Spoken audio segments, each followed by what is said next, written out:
starting April 1st, 2026 through March 31st, 2029. I'll make that motion, Mr. Chair. I'll support that. Motion by Commissioner Claremont, supported by Commissioner Eustace, to appoint Ed Gibbon to the Mental Health Services Board. Although, Madam Clerk? Do you need roll calls on me? Yeah. Okay. Commissioner Ostman? Yes. Commissioner Sangster? Yes. Commissioner Newman? Yes. Commissioner Eustace? Yes. Commissioner Claremont? Yes. Commissioner Washington? Yes. Okay, that brings us on to the Cheboygan County Master Plan Advisory Group. And recommendation to appoint Dawn Webb, Mike Kavanaugh, Chuck Freeze, Ken Podcat, Chris Bowers, Sharon Lang, Jeremy Rudinson, Dave Martin, Greg Whitaker, Marcia Rushlow, Trudy Mays, Dean Martin, Dan Martin, Annabelle Dwyer, Joanne Cromley, Sherry Whitman, Wolf Dubé, Thomas O'Hare, Doug Paulus, Lynn Nuzzle, Vicki Morgan, Andrea Jacobs, Ann Fleming, Becca Nelson, John Gannon, Abby Hawley, Don Castles, Roger Copeland, Dave Rule, and Chelsea Stiles. The group to commencing February 10th, 2026. With that, I need a motion. Make that motion again, Mr. Chair. Support. I'll support. Motion by Commissioner Claremont, supported by Commissioner Newman. As stated, Madam Clerk? Commissioner Sangster? Yes. Commissioner Newman? Yes. Commissioner Eustace? Yes. Commissioner Claremont? Yes. Commissioner Warfield? No. Commissioner Ostman? Yes. 5-1. Motion carries. Moves us on to the next one, which is to appoint Chelsea Engel to the Opioid Settlement Steering Committee commencing February 10th, 2026 through September 30th, 2028. Mr. Vice Chair, I'd make that motion. And I'll support.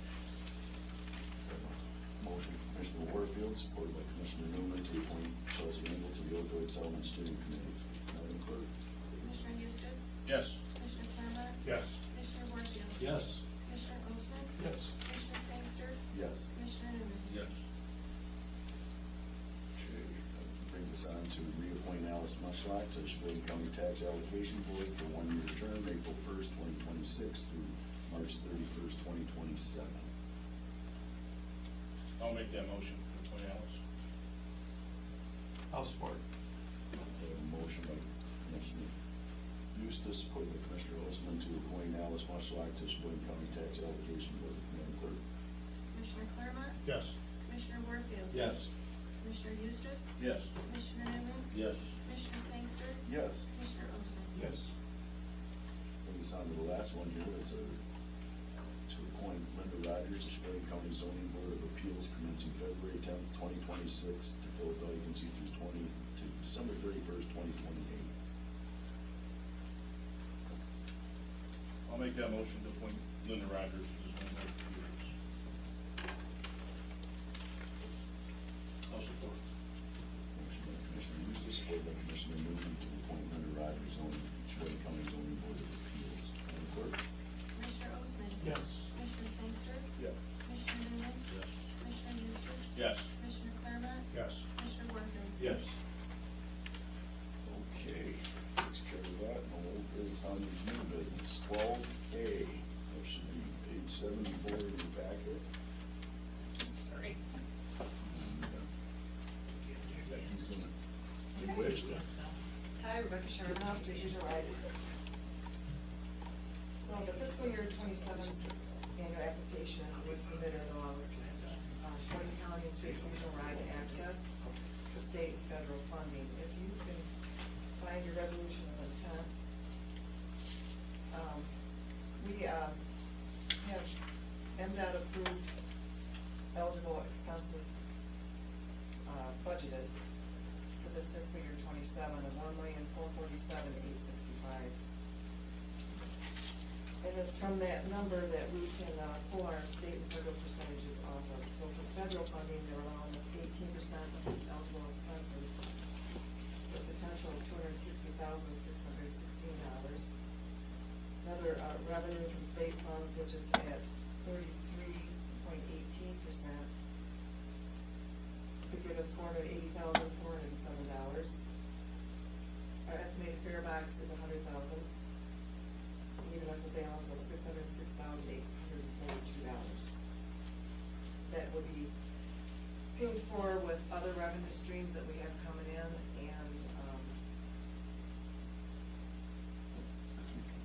the three-county, thank you. The three-county contribution, depending on ridership, they pay percentage-wise. On the public notice, I'm asking for $2,337,948. This is how we notify the public that we're requesting this amount of money and how and why. So you'll see at that public notice, the state operating is at $408,407. Federal, we just talked about $260,616. I'm requesting 12 replacement vehicles. 100% of our fleet is eligible for replacement. So, and I'm requesting $35,000 for dispatch software system. So that is $1,554,000. And new this year is specialized services. I have to, we are responsible because we know the master plan to put the annual application in for our Cheboygan County Council on Aging. They can achieve up to $42,925. So these are funds that I need to put out to the public. Those are reasons why we're asking for potential of this sort. So I ask that you approve my resolution here for the 2026 2, and allow me to submit our annual application to MDOT.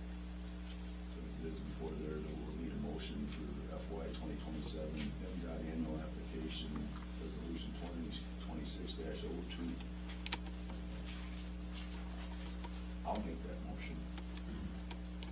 I would support that, Mr. Vice Chair.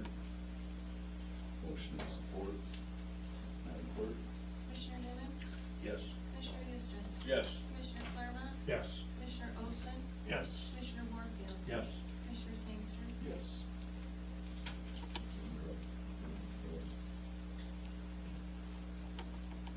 B, Straits Regional Ride, that's on 123. Yeah, this is a recommendation to purchase one 14-passenger extended length van, wheelchair lift in the amount of $102,593 under the state purchasing program. Authorized administrator, Straits Regional Ride Director is to sign the purchase order.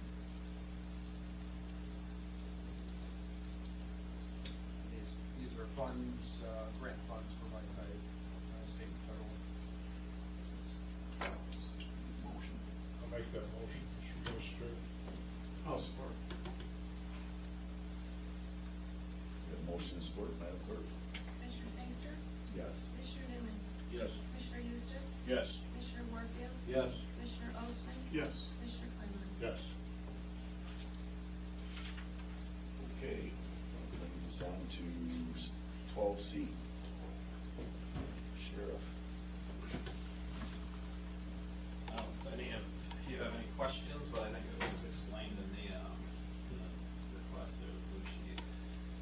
Motorola, CCE, Telerad are all recommending that all the 800 radios in the county be tuned and tested. They're currently under warranty until June, so if we discover a problem during this, we can get a service and replace under the warranty. If we wait until after June to do it, they're, as you know, $8,000 a quarter, so. I'm not a radio expert, but the way it's explained to me is like anything else, they're a computer basically. They can go out of whack. They may be transmitting at too much power, you're wasting your battery, not enough power, you're not getting reception.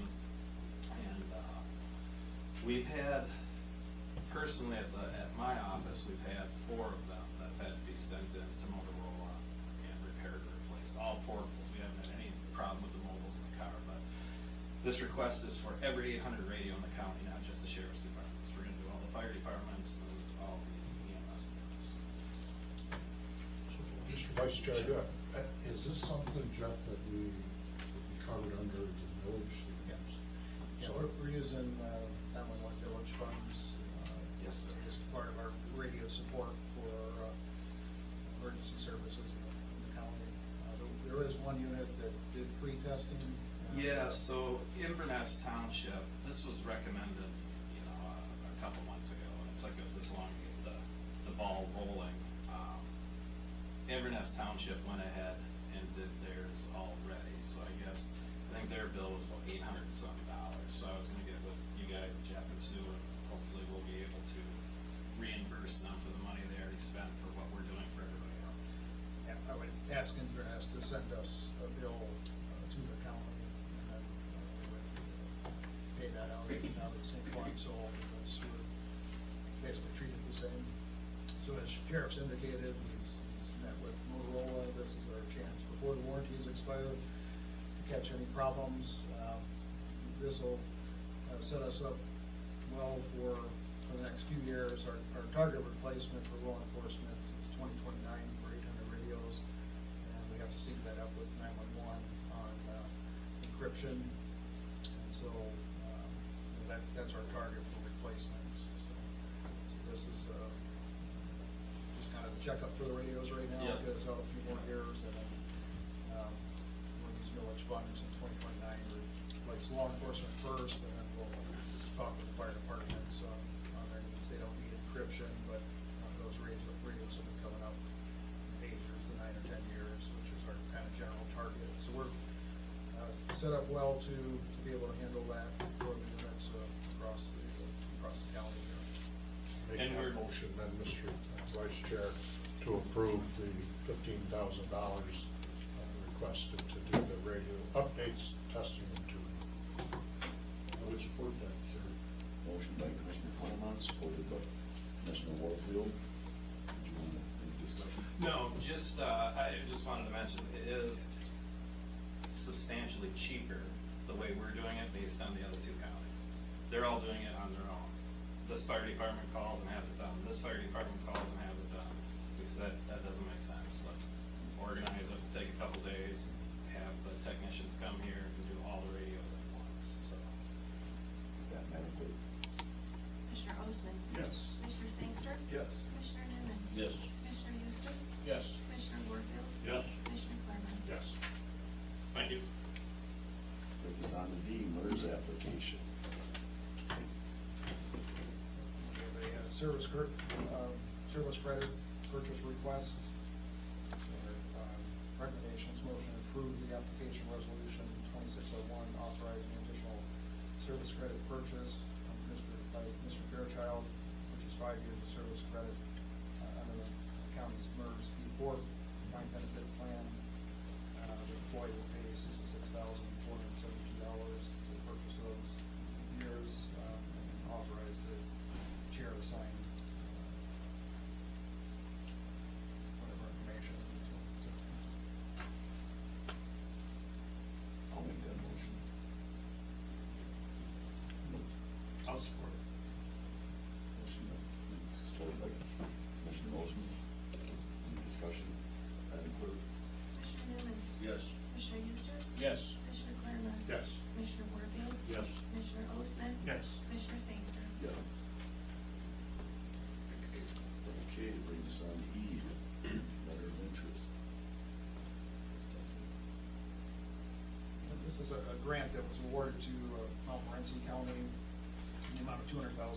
They were the regional distribution point for funding to possibly get reimbursement back to organizations, nonprofits that supply food during the ice storm.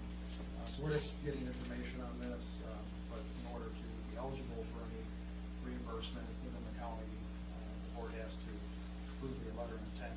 So our recommendation is motion to authorize the chair to sign the letter of intent, letter of interest, urgent need participating county acknowledgement with Michigan Development Corporation, receive a portion of the Michigan Strategic Fund award of $200,000. They went to Mount Morenci County for food assistance, communities impacted by the ice storm disaster. Allow the finance director to make any necessary budget adjustments. So once we get the information and award back, we would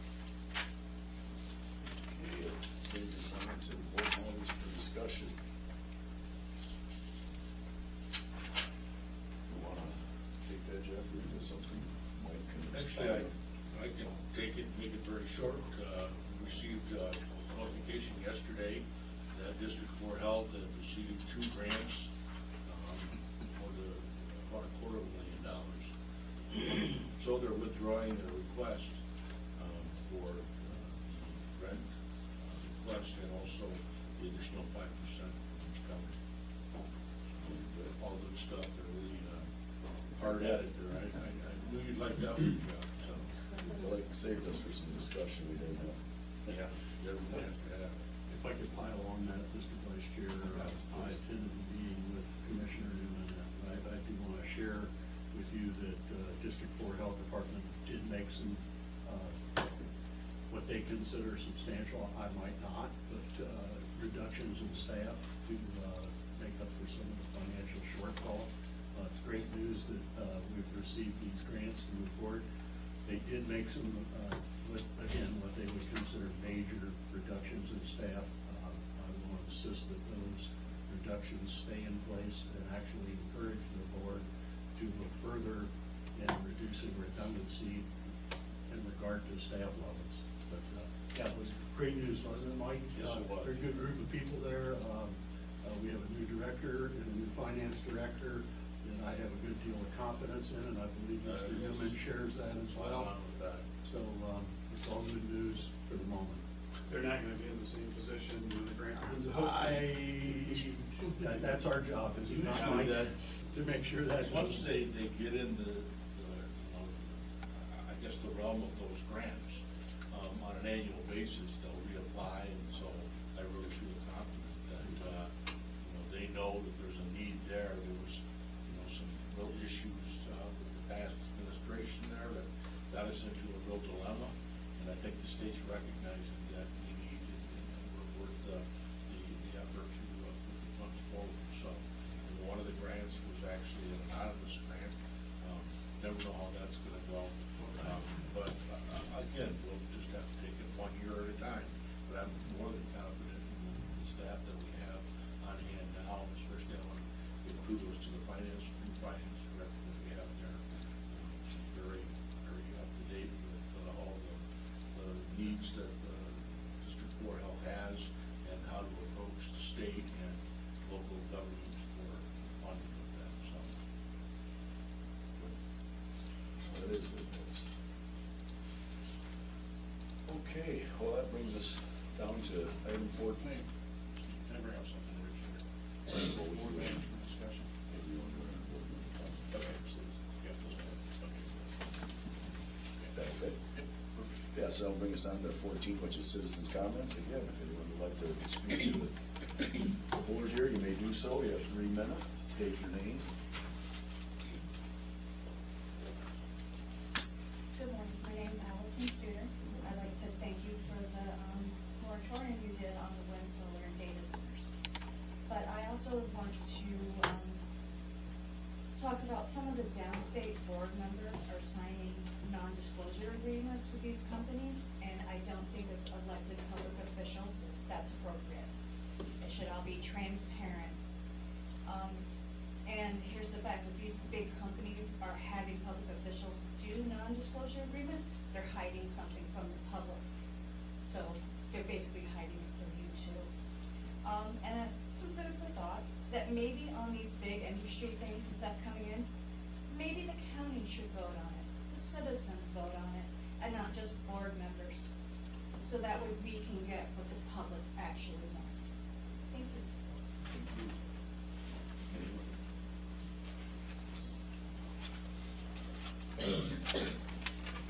Morning, my name is James Coleman.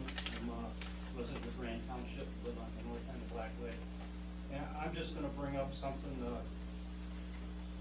what I think should be a correction in the minutes of January 13th of this board. There's a motion by Commissioner Claremont to rescind the Creo with the solar farm and rewrite ordinance.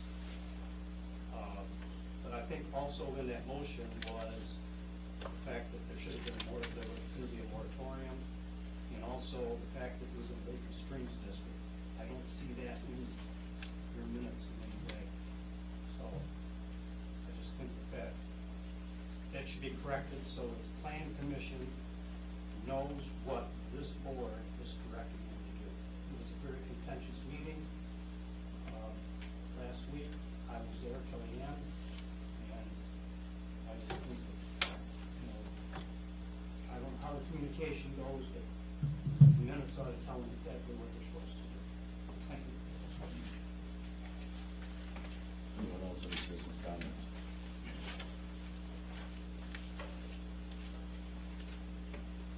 Westbound Grand Township to Cheboygan. Noticed on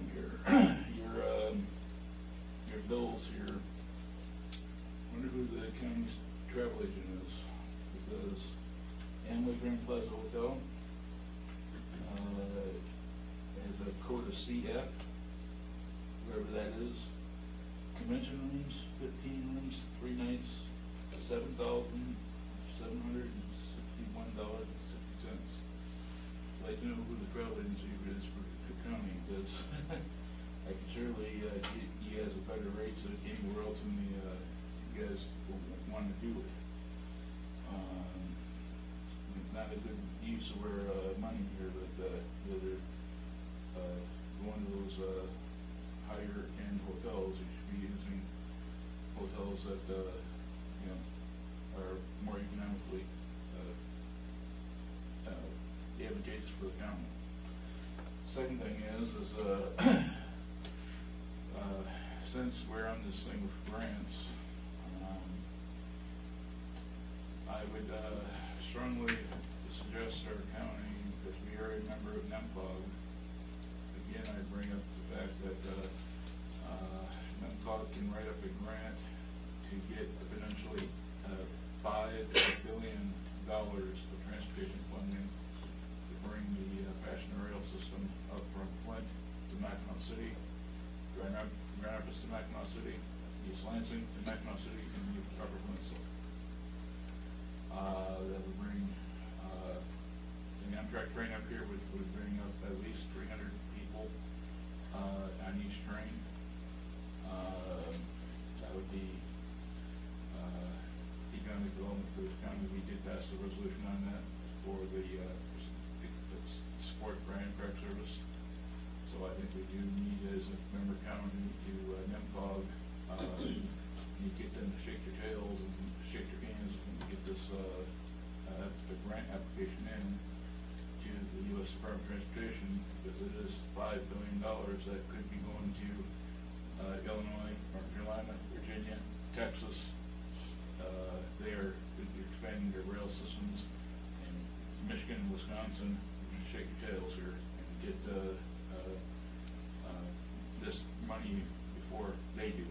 Plus, there's also $3.5 billion